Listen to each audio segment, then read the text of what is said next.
I joined the project, I was thinking, oh my God, are we all going to be on the same page? Is this going to work? As an ecologist, I'm thinking, well, this is a good condition. What's Declan going to say? Would we find a middle ground? Are we diametrically opposed? Ecologists on one side, farmers on the other, we're all fighting. It's not like that at all. It's actually been a really, really positive and beneficial exchange of understanding. As I said earlier, I knew very little about sheep farming before I got involved. Declan probably knew a certain amount about habitats and ecology, but we've both kind of cross-pollinated and shared experiences and shared those experiences with farmers. So that's what we're kind of talking about. So when we had an application for a hill farm or commonage to join SUAS, we started off by doing a habitat condition assessment. So this is a standardised way of looking at habitats across the whole of Ireland. So we're not just looking at, well, what are the habitats like in Wicklow? We're looking at habitat across Ireland as the national resource of this habitat. And all this information which is gathered feeds into the reporting progress that Enda mentioned just now, which is, okay, we're reporting to Europe. But I think we need to move that focus back from Europe to, this is our national resource, this is our farms, these are our hills, this is our land. You know, whether you know, they're in bad condition and Europe says they're in bad condition for us. They're in bad condition for our livelihoods. They're in bad condition for, you know, our water quality. So I think it's very important to kind of start thinking with that mindset of they're in bad condition for farming. You know, it's not all about ecology and is there some unusual, rare plant that you've never heard of growing there. You know, this is our national resource. So you're looking at it, you know, within the context of across the country. You're looking at, well, are we losing this habitat? Is it increasing? Is it decreasing? Is it in good condition? Enda mentioned some of them there earlier, like, are areas getting overgrazed? We almost lost our grazing in the west of Ireland until, you know, measures stepped in and the whole headage payments were looked at and everything that was driving that was, oh my God, this was a bad idea. But that was driven by policy. Like, farmers did what they were paid to do. And very often I think the dialogue from the environmental community is very unhelpful because it's pushing the dichotomy of the environment versus the farmer. And that's not where it's at. Like, farmers do what they were paid to do or what they were told to do or what they were told was the right thing to do for years. So if you're told by the Department of Ag that you've got big tall gorse on your land and your land is going to be ineligible, you go out and clear it, you go out and you burn it. Okay, so I think it's very important that everybody understands that, you know what I mean? And that ecologists understand that as well. And there's been, you know, falling down on both sides. So, for example, what are the things that are driving habitat condition? Grazing. Is it overgrazed? Is it undergrazed? Has the hydrology of the area been changed? Were there huge big drains put into the blanket bog years ago to try and start to dry it, but then it could be cut for turf? Can we restore that hydrology? Have we got a lot of nitrogen deposition? And like, we're seeing this in the Wicklow Mountains, and it's not that a farmer is going up there and spreading fertiliser. Like, we've seen this on Granamore Commonage, particularly over on the western side of the hills. We actually have atmospheric nitrogen falling from the sky onto our hills and changing the flora of the hills over time. It's a slow process, but we'll look at some pictures of that later on. Is there turf cutting? Now, there's very little turf cutting left in Wicklow, but, you know, there's still a huge discussion about turf cutting, and there's only certain parts of the country where the turf cutting has stopped. You know, to read the media, you would think, geez, you'll never get a stick of turf in the country again. But that's only within a very small percentage of the peatland resource. So this is a European-wide sort of network of monitoring. And the idea is we're trying to protect these habitats and these species all across Europe.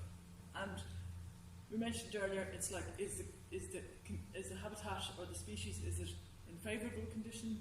Is it unfavourable? It's called inadequate, which means not great, could do better. Is it bad? Is it in serious crisis? Are we looking at potential bogs sliding down hills? And believe it or not, in some parts of Wicklow, that is what we are looking at.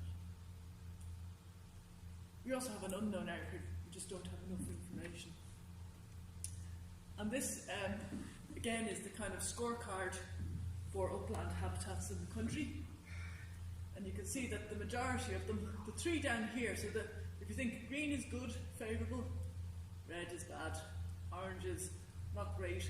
The ones all down here that are orange isn't great are scree slopes, calcareous cliffs, and acidic cliffs. So most of those are okay because actually there's very little we can do to damage them unless we went in and started a quarry.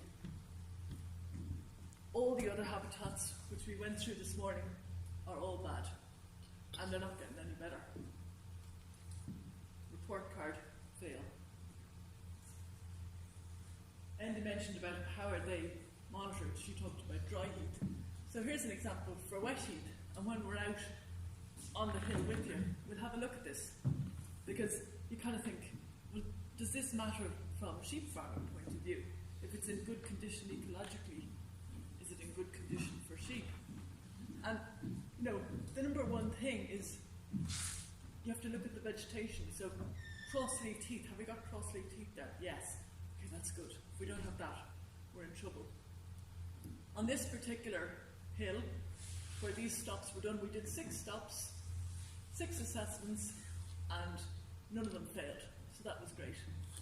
None of them failed. And then we look at the positive indicators. So they're the kind of plants that I showed you pictures of earlier. So there might be, say in the dry heat, we said, well, here's 4 typical plants. We'd our autumn gorse, we'd our frockin, we'd our bell heather, and our ling heather. So you might want to say, well, do we have 2 of those? We have 2, okay, that's okay. If you only have 1, you know something's gone out of balance. Something's not right. Why have we lost them? Tell me, why have we lost so much frockin? We just have huge areas of ling heather. What's going on? So you go through all these different things, and one of the important things, and again, it's not until you start looking, you're looking at things like, do we have those lichens that Andy mentioned are lost from burning? Do we have a moss layer? Have we got bare peat? Have we got something actually holding the soil? Or is it all eroding away? And then some of it, vegetation structure, that gives us an idea of management. So if stuff's getting overgrazed, you can sort of see it's nibbled right down.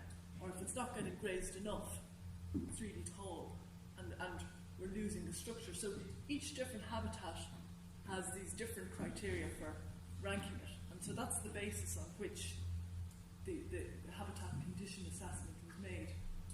And understanding what's happening, when you actually look at something really closely like that, then you start to go, okay, what can we do differently here? What action, what management do we need to do on this part of the hill?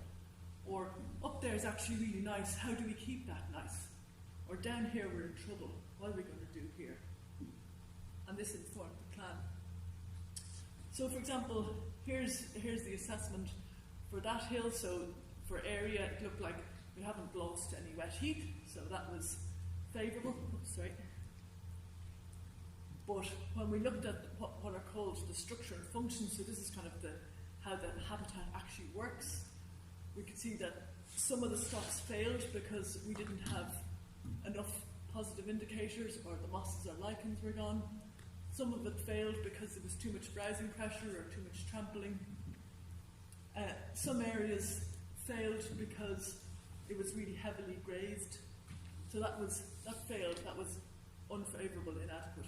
So it wasn't so bad that we're in real trouble here, but it was like something needs to change here, we need to adjust what's going on.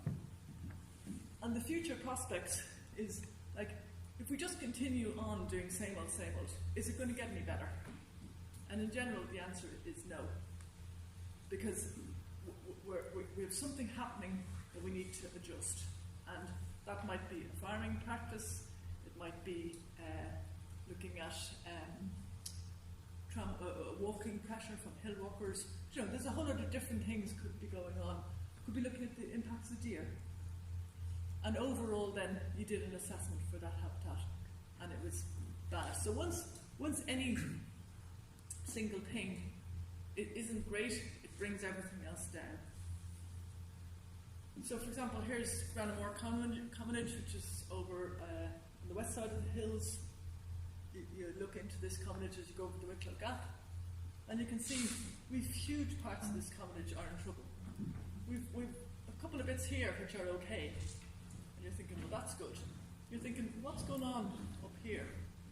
So for example, down in this bit, part of this area was undergrazed, and we were losing diversity down there. So the SUAS project has gone in there, and we've done a little bit of cutting back of heather and just opening it up out and putting in some buckets of licks and that to get the sheep going in. But up here on this ridge, we're in massive trouble, and this is on account of burning in the past and overgrazing by sheep and deer. So what's actually damaging the habitats? What's going on? So you can see here, like, what does that look like to you? If that was your land, would you be feeling, it's grand. Hands up, who'd be happy with that on their land? Nobody. So it's not just a habitat issue. This isn't just about biodiversity. Look at all that poaching, look at all that bare ground. How much forages are left there for any livestock? Would a skylark have any chance to nest in that? Not a hope. What's going on there? One of the main things that has damaged our upland habitats in Dublin and Wicklow has been years of illegal and uncontrolled burning. People have lit a match, not necessarily a farmer, it could be a vandal, it could be campers. I'm not pointing the finger at who did it. The point is that it has happened, and it has happened consistently for many years, and we have a real, real problem as a result. And at some point, we haven't yet. Enda's house almost went on fire, and that fire she mentioned, she just didn't tell you that. But the fire brigade were there pouring water around her house to protect her house from that illegal fire. Helicopter dropping it on the too. I forgot to talk about the detail. So we have illegal burning. This is up in Parscourt Paddock. This is the headwater streams of the Dargle. This is the Dargle coming down here, and Parscourt waterfall is just here. This is Moreland Mountain. There has been a legacy of burning on this hill for many years. You can see there's a remnant of a burn going up there. And what's happened, as I mentioned earlier, is instead of the bracken just being kind of down here, the bracken is marching up the hill. Look at how far the bracken is extending up onto that hill. So this is a picture I took in 2019. This was when myself and Declan were up there last week, and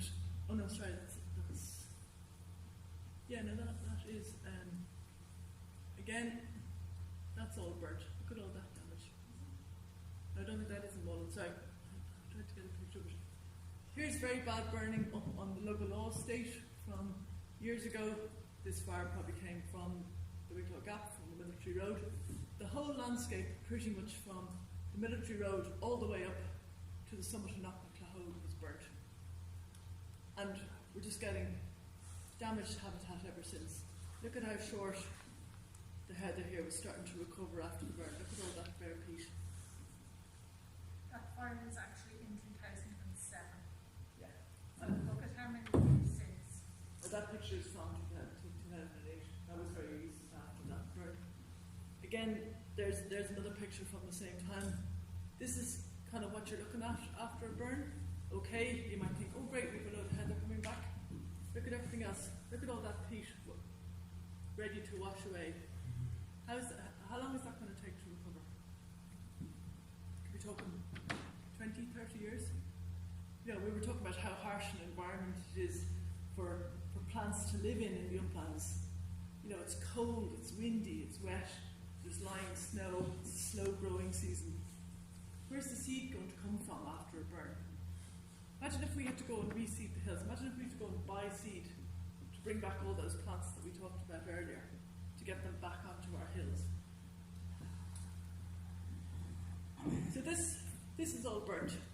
This is all the slopes up in Clahogue. There's Lugalaw Mountain there. This burnt all the way, starting to recover. That's a year after that burn. The watercourse here stopped it.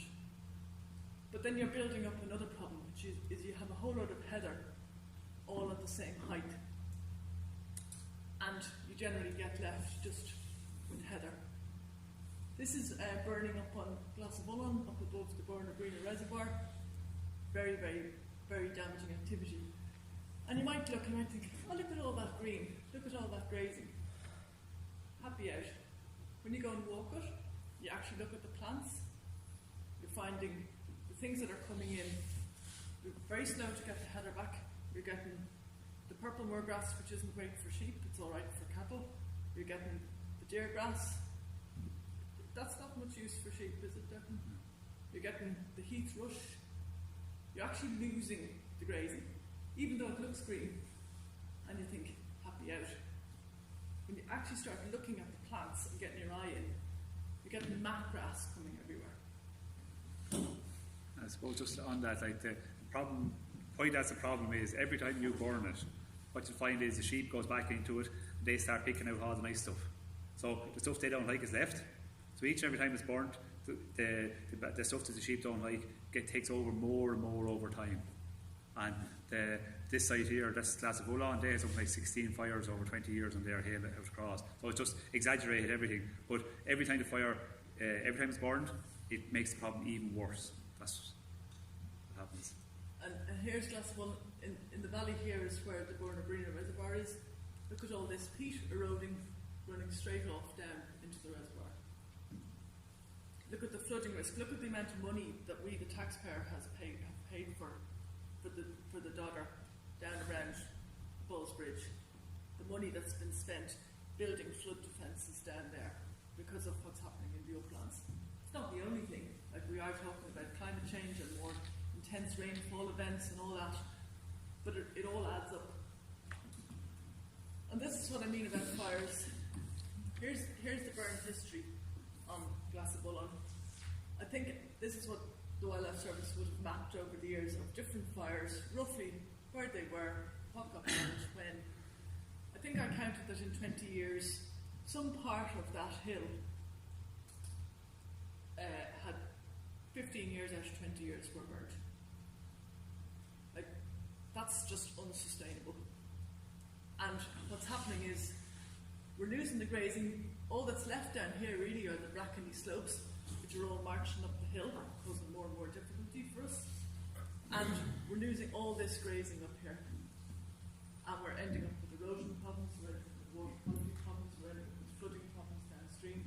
We have no sustainable agriculture if we continue on that path. So it's quite serious. So we're talking now about, burning. What about the tall areas, the overgrown areas? Well, here's a case in point. Here I am, struggling through tall heather on the slopes of Jouse up at Glasnevullen. And this area was all burnt in the past. And it's all grown back up again. It's all the same height. It's pretty much all just tall heather. We're all the stops that were done in this all failed because we're missing the mosses. The mosses can't grow under the heather at that density because they're all shaded out. The sheep can't get through this. We struggled to get through this. The dog was exhausted after the day, as were we. So we don't want that. Here's an area where, at least this is kind of older heather. The other thing to remember in dry heath is, in managing it for grazing or grouse shooting or whatever the traditional management of the uplands were, we're actually trying to use the natural cycle of heather. So heather isn't a very long-lived species. By about 40 years old, heather starts to die off and it falls over and it actually layers and it starts to regrow itself. So, in trying to manage heather, people will say, well, what if we just leave it? Okay, it's not great, but from an ecological point of view, you'd say, well, it will actually regenerate itself. It's just we're looking at a 40-year window for that to happen in. Whereas in managing it through cutting or grazing or burning, we're actually speeding up that cycle. So we're getting grazing and we're getting more open habitats to be used. We're going to have a look at the erosion. This is some of the worst erosion in Wicklow. This is up on Mullacleave on East Top, so the whole mountain ridge from Grevale all the way across Mullacleave on East Top, Mullacleave on Barnacullion Ridge and over to Tonley is in serious trouble. The Department of Ag officials came out with this up here and they were absolutely shocked because they've been paying out money for this habitat. Look at the state of it. How many hectares did we could have taught just around one small area there? It's around 250 hectares in total across there that's bare peat. Look at it all washing down. Here's Cleveland Loch. Is it too high for to grow anything down? No, I'm going to show you the bits that aren't No, but damaged. is it too high for to grow? No. To germinate anything? We have habitats up here that are hanging in, that aren't eroding, and we'll have a look at them. You can see, like, we still have some vegetation here. But, you know, the other problem is we're suffering. This term came up recently in the last sort of 20 years of what's called shifting baseline syndrome. You kind of go, what are they on about? We start to only remember what we've experienced. So when we were up here in 2008, looking at the Montane Flora Wicklow and looking at the state of this, I remember having conversations with some of the local wildlife staff about the condition up there. And there was a kind of feeling, oh well, you know, that's kind of natural erosion and that's part of it, and climate change, and yes, that is part of it. But what was very interesting is, like, we're losing plants up there. We know from the flora of County Wicklow. So, like, when we're up on the hills, you know, using books like this, these are the habitat books, and we're looking at things like this to help us identify what we're looking at. Even in 1950, there were plants up here which are now gone. We couldn't find them. They've been lost in that 70 years. And we're thinking that this is normal. Like, it isn't normal. And it was very interesting talking to the farmers on SUAS, because through that discussion, we found out that actually there had been a really big fire in the forestry in the summer of 1977 that had jumped out of the forest and had burnt that whole ridge. And it had burnt in the summer, and it had burnt for weeks and weeks and weeks. And the fire had got right down into the peat. So the whole mountainside was smouldering and burning for years. And once that happens, the peat starts to dry out. You've lost the vegetation, which is the living skin on the top of it. But the whole peat itself is starting to dry out. So then it starts to crack. Then the rain gets in. Then it starts to erode. Then the snow sits up there. It starts to melt. It starts to erode. So some of it up there has been eroding for years. I don't disagree with you on that. But the intensity of the damage up there is shocking. I was just going to ask you, you showed the number of bare peat areas there. Why is nothing grown back on that? Is it because of the intensity of the fires and the seeds, or seeds and roots and everything are gone? Yeah. Okay. Yeah. So we'll have a look at that now. Yeah. So the roots are gone. And then what's happening, and it's very interesting again, like, I wouldn't have known that you put sheep on a hill, and especially with the hornies, they go straight up to the top, straight up to the ridge. So you go up into this ground, and there's actually loads of sheep up there, and the deer are up there as well. So there's a whole browsing pressure going on as well, that anything that is coming back is getting nibbled. But if it was left with nothing on it, you're saying stuff would come back up? No, this is summer where we actually have to do some intervention, habitat restoration. We're actually looking at stabilising that peat. We're going to trial it this year, just trying to get some small exclosures up, trying different things to bring back in seed, to introduce seed, maybe even with permission from the Wildlife Service, maybe even adding a tiny bit of lime or something when we do it, even just to get grass species growing on that, to stabilise it. We were looking one day up there, myself and Declan and Donald was with us, and we thought, oh, we have got grass coming back. And we looked because we saw this little growth. Then when we looked, it was actually bare peat had washed down over the grass that was there and was burying the grass that was on top of that mountain. So Probably if it got burdened that bad, it's only ashes up there.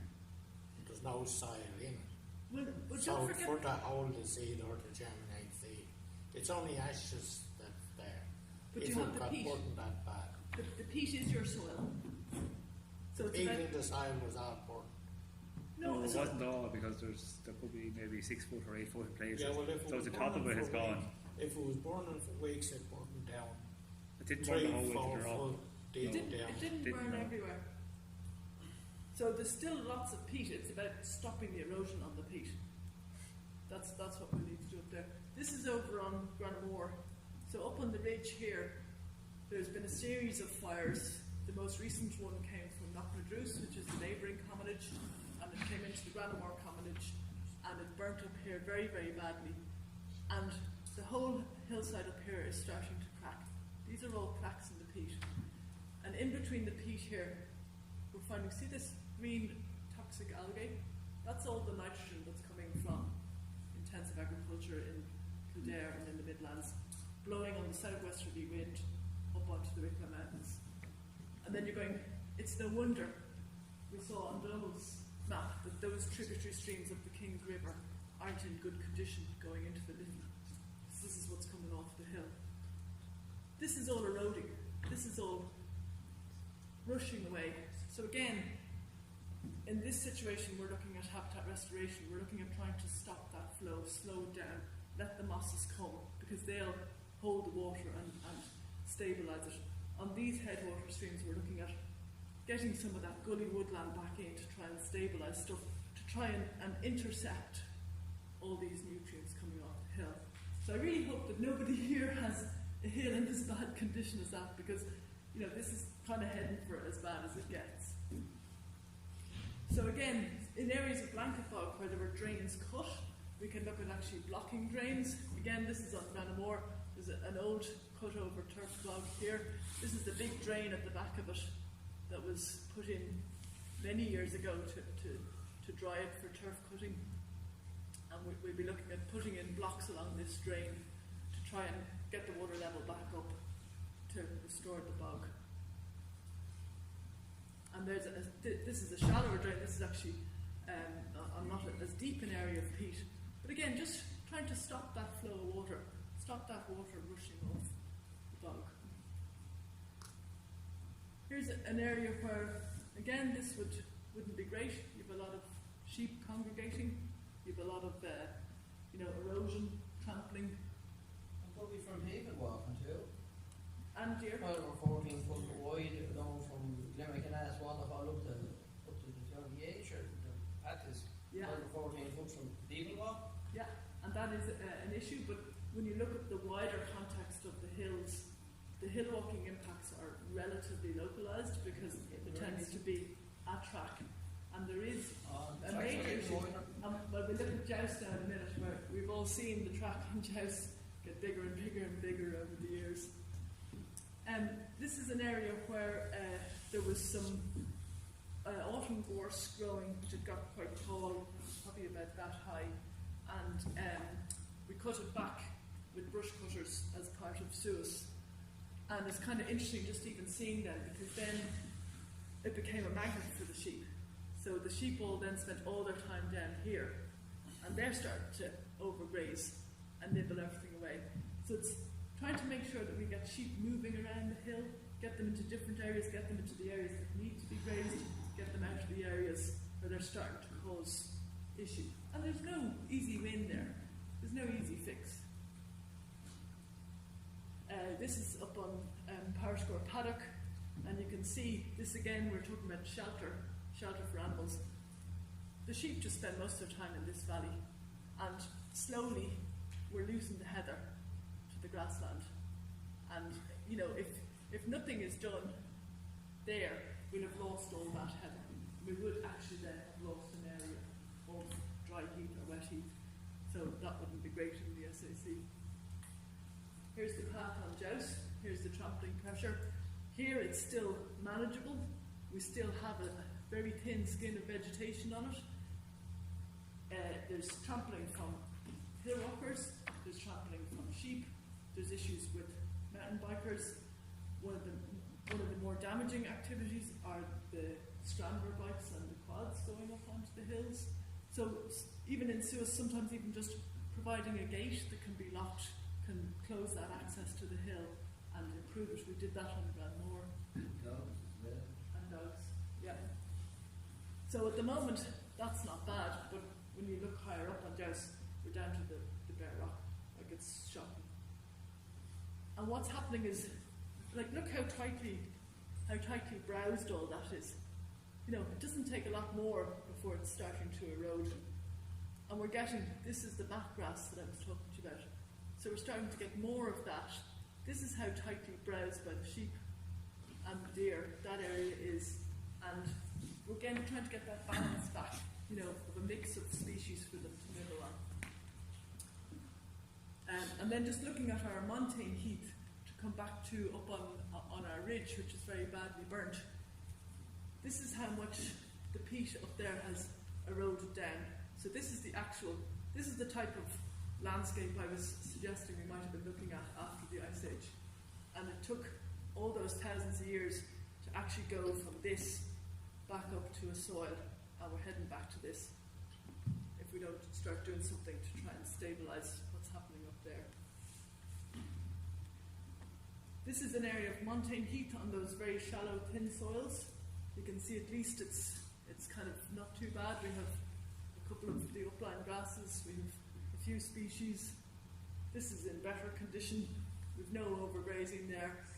We have a good cover. There's still plenty of browsing there for sheep, plenty of grazing. So even if we could stabilise the erosion of the peat and get this back, that would be an achievement. Even where the peat is very thin, we could start to move it towards being something like that. And then we're just talking about water quality and trying to look at the upland gully woodland and the stabilisation slopes. We're talking about landslides. The Geological Survey of Ireland have mapped landslides across Wicklow, and this is up on Carasilla. Here's Lubnaquilla up here, and these are all little landslides that have happened in that valley. Here's more in the Glenmalure Valley. And this one in particular, it was very interesting talking to the Dunn family and to Carmel O'Toole about this. This was in September, was it April, September?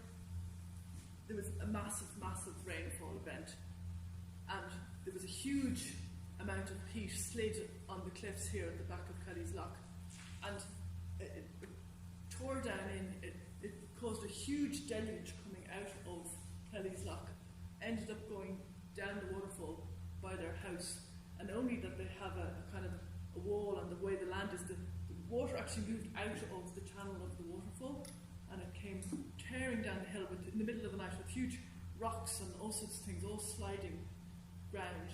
Managed to avoid their house, went into the river, and loads of the fields in the Glenmalure Valley were flooded in that event. And that was, you know, that's all mapped there. Look, so all red is land that's susceptible to landslide, mapped by the Geological Survey. All this ground, all vulnerable to landslide. So if we have areas that are overgrazed in the uplands or are starting to erode, it's not just that we're losing our grazing.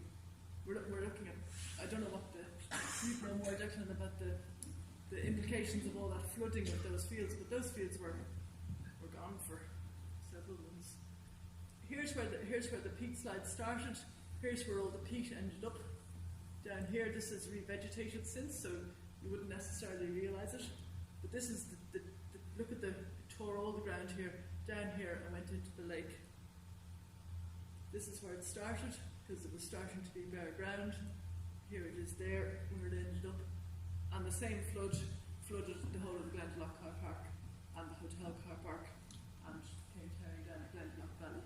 And here's a description from that time of, like, there were already, I don't know how many cars were drowned at the Glendalough Hotel, but there was a good few in the water. So just to finish then on water quality, this is, you know, some of the things we can do. Here's a bit of tree planting that Thomas Brough did up in Ballynulta. This is lower down on the slopes of those really eroded ones, but at least it's sort of starting to try and stabilise it and give it a hope. And here's some of the planting the lads have done on Granamore. Again, in those nice kind of brackeny bits, you know, not out here on the hill, but just working away